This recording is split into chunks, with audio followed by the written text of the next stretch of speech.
Master minds commerce చదవాలనుకునే 10th inter విద్యార్థుల తొలి ఎంపిక.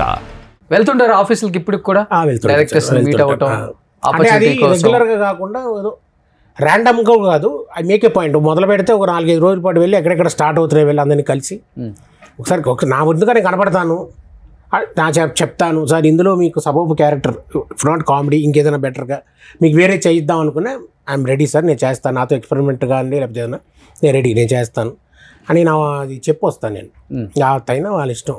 ఇస్తారా టైం డైరెక్టర్లు ఇస్తున్నారు ఇప్పుడు? వాళ్ళు కూడా మంచి స్వింగ్ లో ఉన్న ఆర్టిస్టులతోనే ఎక్కువ మాట్లాడే వాళ్ళు ఉంటున్నారు. కొంచెం లేదు మరి చెప్పండి అంటున్నారు, మాట్లాడుతున్నారు. రావడం రాకపోవడం అనేది మాత్రం మన చేతిలో ఉండట్లేదు. ఓకే, కానీ టైం ఇవ్వని వాళ్ళు కూడా ఉన్నారు. టైం ఇవ్వని వాళ్ళు ఉన్నారు, గతంలో పరిచయం అయిన వాళ్ళు టైం ఇవ్వని వాళ్ళు కూడా ఉన్నారు. అబ్బా సరే ఓకే, అది వాళ్ళ ఇష్టం, మనం ఎవరిని ఫోర్స్ చేయలేం కదా. అంటే ఒకటి సార్ ఇది చెప్పడం ఈజీగా అనిపిస్తుంది, చెప్తుంటే ఇలా చెప్పేస్తే మోడస్ట్గా అనిపిస్తుంది, కానీ అలా కనుక తీసుకోకపోతే బహుశా ఇంకా ముందుకు వెళ్ళాం నా feeling. I don't know where right are wrong. Okay సర్లే వాళ్ళకి ఏదో కుదరలేదు అని అనుకోకపోతే ఇంకా రోజు కనబడదు. రేపు పొద్దున్న లేచి మళ్ళీ ప్రయత్నించాలి కదా. ఇక్కడ కాకపోతే ఇంకో డైరెక్టర్, ఇంకో బ్యానర్ ఇక్కడ చోట చేయాలి కదా. Okay, end of the day. Okay, కానీ ఒకటైతే మీరు అగ్రీ చేస్తారండి, అప్ అండ్ డౌన్స్ అనేది లైఫ్లో ఎలా ఉంటుందో కేవలం ఒక ఆర్టిస్ట్ మాత్రమే ఎక్కువ చూడగలడు. బాగా ఉన్నప్పుడు అన్నీ అనుభవించగలడు, ఏం లేనప్పుడు దీనస్థితిలో కూడా వచ్చిన పరిస్థితులని చాలామందిని చూసాం కూడా మనం. ఎందుకంటే అది సినిమాలు కావచ్చు, డబ్బు కావచ్చు, కార్లు కావచ్చు, ఫేమ్ కావచ్చు, బయట ఉన్న మన ఫ్యాన్ ఫాలోయింగ్ ఇవన్నీ కూడా. ఇవన్నీ చూసినప్పుడు ఏమనిపిస్తుంది లైఫ్ అంటే మీకు అసలుకి? ఇవన్నీ టెంపరీ అనిపిస్తుంది సార్. అది నేను రియల్గా ఫేస్ చేసి చెప్తాను. ఎందుకంటే ఇప్పుడు ఒక వెంకయ్యనో, గౌతమ్ సీనో, దుబాయ్ సీనో, కింగ్ అనో ఏదో ఒక సినిమా బట్టి, లౌక్యం గోపీచంద్ గారి సినిమాలు కూడా బాగుంటుంది. ఇలా ఈ సినిమాలు బట్టి గుర్తుపట్టి వచ్చి హలో అని చెప్పి మధ్యలో ఒక 2-3 ఏళ్ళు నాకు అసలు వర్క్ లేక కాలు విరగడం వల్ల ఏదో వర్క్ లేకపోవడం వల్ల అసలు పట్టించుకోలేదు. మీరు ఎవరండి అనే వాళ్ళు కూడా బయట ఆడియన్స్లో, మీరు కనపెట్టలేదు ఏంటండి, మీరు ఎవరంటే అనిపిస్తుందో ఇదంతా టెంపరీ, ఏది కాదు, ఎక్కువసేపు ఉండదు, లైట్ ఉంచుతాడు దేవుడు, తీసేస్తాడు అని మీద, అంతే. నాకు అలా అనిపిస్తుంది. ఓకే, అందులో నాకైతే మరి అప్ అండ్ డౌన్. ఇది 25th ఇయర్ అవుతుంది నాకు. రేపు నవంబర్ వస్తే 25th ఇయర్ అవుతుంది వచ్చి. నాకు మరీ స్వింగ్ అప్ అండ్ డౌన్ బాగా డ్రాస్టిక్గా ఉంటుంది, మరీ అప్ మరీ డౌన్ అర్థం కాదు. మళ్ళీ ఇప్పుడు డౌన్ ఈ అప్ ఎలా వస్తుందా రాదో కూడా క్లారిటీ. అంటే ప్రతిరోజు భయం వేస్తుంది కదండి, అంటే ఒక హోప్ అనేది తగ్గిపోతూ ఉంటుంది పోను. కానీ అప్పటికప్పుడు లేదు లేదు లేదు ఎవ్రీడే ఇస్ బెస్ట్ డే అనే కాన్సెప్ట్ మీద రన్ అవుతుంటాను నేను. ఎప్పుడైనా డిప్రెషన్లోకి వెళ్ళిన సందర్భాలు ఉన్నాయి? డిప్రెషన్ అంటే బాధ, మరి అంత డిప్రెస్డ్ అయిపోయి లేదు, కానీ ఏదో బాధ, ఏంటి మనకి ఇంతేనా, ఇంకా మనం ముందుకు వెళ్ళలేమా, ఇంతేనా, ఇప్పటివరకు చేసింది అయిపోయింది, ఇంకేం లేదు, ఇంతేనా, మళ్ళీ ఎక్కడి నుంచి మొదలు పెట్టాలి, ఎక్కడి నుంచి స్టార్ట్ చేయాలో కూడా అర్థం కాని సందర్భాలు ఉంటాయి సార్ నాకు. కొన్ని లింక్ తెగిపోతే, అంటే లింక్ అంటే వర్క్ తెగిపోతే ఎక్కడి నుంచి మొదలు పెట్టాలో కూడా తెలియక బుర్రపక్కలు కొట్టుకునే సందర్భాలు ఉంటాయి, ఉన్నాయి కూడా అలాంటివి. ఎక్కడి నుంచి స్టార్ట్ చేయాలి మళ్ళీ అని దానికే పడుతుంది 1-2 నెలలు ఆలోచిస్తావు. ఓకే, ఏది ఆగదు కదండి, రెంట్ లాగో ఈఎంఐ లాగో ఏది ఆగదు కదా.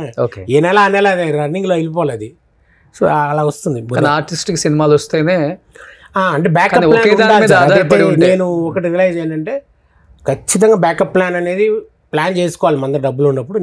నేను చేసిన పెద్ద పొరపాటుదే, ఒక బ్యాకప్ ప్లాన్ అనేది ఏమి పెట్టుకోలే కనుక రియల్లీ దానికి నేను చాలా బాధపడతా.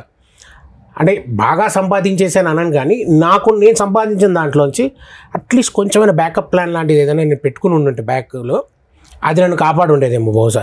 ఇప్పుడు ఈ పీరియడ్లో నేను అలా ఏం చేయలేదు. అంటే నేనేమంటున్నా, వస్తున్నాయి కదా, వస్తూనే ఉంటాయనే జాస్లో ఉన్నాను, కానీ గ్యాప్ వస్తే ఎవడు పట్టించుకోవడం జాస్ అంటే నాకు అసలు తట్టల ఆలోచన రాదు. మరి నాకే రాదు, ఎవరికి రాదు తెలియదు. బ్యాకప్ ప్లాన్ అయితే ఉండాలి సార్ ఎవరికైనా. సిన్సియర్లీ ఒక బ్యాకప్ ప్లాన్ వెనక ఉంటే ఉన్న సేవింగ్స్తో మన అదే కాపాడుతుంది ఫర్దర్గా. మనం ఇలాంటి పొజిషన్లో ఉన్నప్పుడు బెటర్గా ఉంటే ఏం అవసరం లేదు. రన్నింగ్ బాగుంది అనుకోండి, ఏం అవసరం లేదు అసలు. రామచంద్ర గారు ఒకటి చెప్పండి, ఏదో ఇప్పుడు కెమెరా ముందు ఉందాం, ఎమోషనల్ అవ్వకూడదు, చెప్తే 10 మంది ఏమనుకుంటారో, చుట్టాలు ఏమనుకుంటారో, ఫ్రెండ్స్ ఏమనుకుంటారో, నేను వర్క్ చేసిన హీరోలు ఏమనుకుంటారో, ఫినాన్షియల్గా ఇంత ఇబ్బందిగా ఉందా అని వాళ్ళు అనుకుంటారేమో అన్న మాట పక్కన పెట్టి, ఏంటి మీ ఆర్థిక పరిస్థితి అంటే ఏమని చెప్తారు? నిజంగా చెప్పండి. ఫైనాన్షియల్గా very bad position sir. Very bad position అంటే నాట్ గుడ్, నాట్ బ్యాడ్. 4 ఏళ్ళ కింద మరీ వర్స్ట్ పొజిషన్.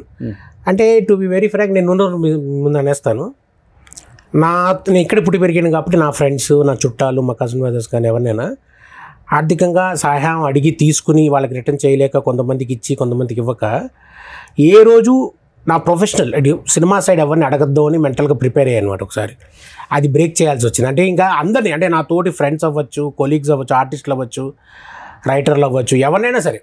అంటే ఇంక ఎలా అయిపోయిందంటే నాకు పరిచయం అయ్యాడంటే ఒక మెసేజ్ పెట్టి అదో సామెత ఉన్నట్టు అమ్మ అడగంది అమ్మాయినా పెట్టదు అన్నట్టు, ఏమో తీరా రేపు పొద్దున్న తెలిసి అదేంటి రామచంద్ర అడిగితే ఇచ్చేవాడిని కదా, ఆ మాత్రం సహాయం చేయనా అని అంటారేమో అనే భావంతో అడిగిన వాళ్ళు ఉన్నారు. కొంతమంది సహాయం చేశారు, కొంతమంది చేయలేను అని చెప్పారు, కొంతమంది చేయలేదు. అది వాళ్ళ ఇష్టం. పెట్టారు, అందరికి మెసేజ్లు పెట్టారు. నాకున్న దాంట్లో ఎవరైతే నాకు ఫైనాన్షియల్గా ఇబ్బందిగా ఉంది, నాకు కొంచెం డబ్బు సహాయం పెట్టారు. చేసిన వాళ్ళు ఉన్నారండి, చేసిన వాళ్ళు ఉన్నారు. చేయలేము మేము, మా పరిస్థితి బాగాలేదు అని చెప్పిన వాళ్ళు ఉన్నారు. అది సమాధానం చెప్పని వాళ్ళు ఉన్నారు. It's okay. అది వాడు చేయలేదని కోపం లేదు, ఏమీ లేదు, అది ఎవరిష్టం వాళ్ళది. కానీ నేనైతే అడగడం దాదాపుగా కానీ మెజార్టీ నా తోటి ఆర్టిస్టులు వాళ్ళు. ఎందుకంటే అలాంటి సినారీ ఒక 5-6 years బ్యాక్. ఎవరు మీకు అంతగా హెల్ప్ చేసి ఫైనాన్షియల్గా కొంచెం? నా తోటి ఆర్టిస్టులు అందరూ. శ్రీనివాస్ రెడ్డి గారు చేశారు, అనిల్ రావుడి గారు చేశారు, గిరిధర్ ఆయన చేశాడు, అదృశ్య రఘు. అంటే ఎవరికి తోచినంత వాడు అడిగింది అయితే అందరూ హెల్ప్ మీ. తోటి ఆర్టిస్టుల చిత్రం సించాల్సాలు చేశాడు. అంటే చేసింది కొన్ని రిటర్న్ చేశాను, కొన్ని చేయలేదు. ఇంకా అంటే చేయడానికి సరిపోవట్లేదు అంటే రావడం ఉంటే కదా. నేను ఒకటే లేట్గా ఇస్తా కానీ ఇచ్చేస్తా, నేను అదే చెప్తా. కానీ నమ్మకం ఉండదు ఎవరికి. ఎప్పుడో 3-4 ఏళ్ళకి తీసుకుంటే రీసెంట్గా November, Decemberలో వర్క్ చేసినప్పుడు ఇచ్చేసిన సందర్భాలు ఉన్నాయి. వెనక్కి వాళ్ళు మర్చిపోయారు కూడా ఇచ్చేనా అని. లేదండి బాబు పలానా రోజులు మీరు నాకు పంపించారు, ఇదిగోండి సారీ 4 ఏళ్ళు పెట్టింది వెనక్కి ఇచ్చేస్తున్నాను అని చెప్పి ఇచ్చేసినది ఉన్నాయి. ఇచ్చేస్తా, అలా ఎవరి దగ్గర కొట్టిన అందరికి ఇచ్చేస్తా. కానీ తీసుకున్న అంటే సంవత్సరాలు అయిపోయేసరికి నమ్మకం పోతుంది ఎవరికైనా. బాధ అనిపిస్తుందా ఖాళీగా ఉన్నప్పుడు? ఏడుపు వస్తుందా? ఇంత బతికి లైఫ్లో ఇంత బాగా లీడ్ చేసి ఇంత పెద్ద పేరు తెచ్చుకొని ఇప్పుడు ఖర్చులకి నా తోటి ఆర్టిస్టులని, డైరెక్టర్లని కొంచెం ఖర్చులకి ఇవ్వండి మెసేజ్ పెట్టే స్థాయికి వచ్చింది. ఎందుకు తీసుకొచ్చావు దేవుడా అని అనిపిస్తుంది సార్. 100% అనిపిస్తుంది. ఎక్కడ తప్పు చేసావో అర్థం కాదు, కానీ ఎక్కడో పొరపాటు ఏం జరుగుతుందా అని. నేనేమి పేకాట ఆడాలు లేకపోతే ఇంకోటి అందులో ఎందులో పెట్టింది లేదు, గ్యాంబ్లింగ్ లేదు, ఏమీ లేదు. ఏదో హార్డ్ అండ్ మనీ. అది ఒక నమ్మి ఒక బిజినెస్లో పెడితే ఫ్రెండ్స్తో పాటు అక్కడ వెళ్ళిపోయింది. ఓకే. అదే ఇయర్ సైమల్టేనియస్ ఆ ముందు ఇయర్లో నాకు కాల్ యాక్సిడెంట్, నాకు షూటింగ్లో లిగ్మెంట్ టేర్ అయింది. అది 3 ఏళ్ళు పట్టింది. అంటే నేను ఎప్పటికప్పుడు రియలైజ్ అవ్వలే. అంటే అడగగానే మనకి డబ్బులు బయట నుంచి పుట్టుతున్నాయేసరికి సరే మనం లేస్తాం మళ్ళీ వర్క్ చేసుకుంటాం అనే జాస్లోనే ఉన్నాను. కానీ టైం పాస్ అయిన కొద్దీ మనం వెనక్కి వెళ్ళిపోతున్నాం అనే జాస్ రాలే. నేను మళ్ళీ ఇదంతా 2019లో స్ట్రగుల్స్కి స్టార్ట్ చేసినప్పుడు రియలైజ్ అయ్యాను. ఇప్పుడు చాలామంది వచ్చేసారు, మనం క్యూలో వెనక్కి వెళ్ళిపోయామని. ఇప్పుడు టాప్ 10లో లేకపోతే టాప్ 5లోనో టాప్ 15లో ఉండేవాళ్ళం, మనం టాప్ 50లో వెళ్ళిపోయాం. ఎక్కడో 50 మంది అనుకున్నాం, మన ముందు 50 మంది ఉన్నారు. అంటే మన వరకు క్యారెక్టర్ రావాలి, అందరినీ దాటుకుని రావాలి. ఎందుకు సార్ 50 మంది దాదాపుగా, ఎవడో వాడు 46, 43 వాడు తీసేస్తాడు. వాడు తప్పు కాదు కదా, వాడు అలాగే స్ట్రగుల్ వచ్చి ఉంటాడు ఎక్కడి నుంచో. ఓకే. సుమన్ టీవీలో మీ పర్సనల్ అండ్ బిజినెస్ ప్రమోషన్స్ కోసం కింది నెంబర్కి కాంటాక్ట్ చేయండి.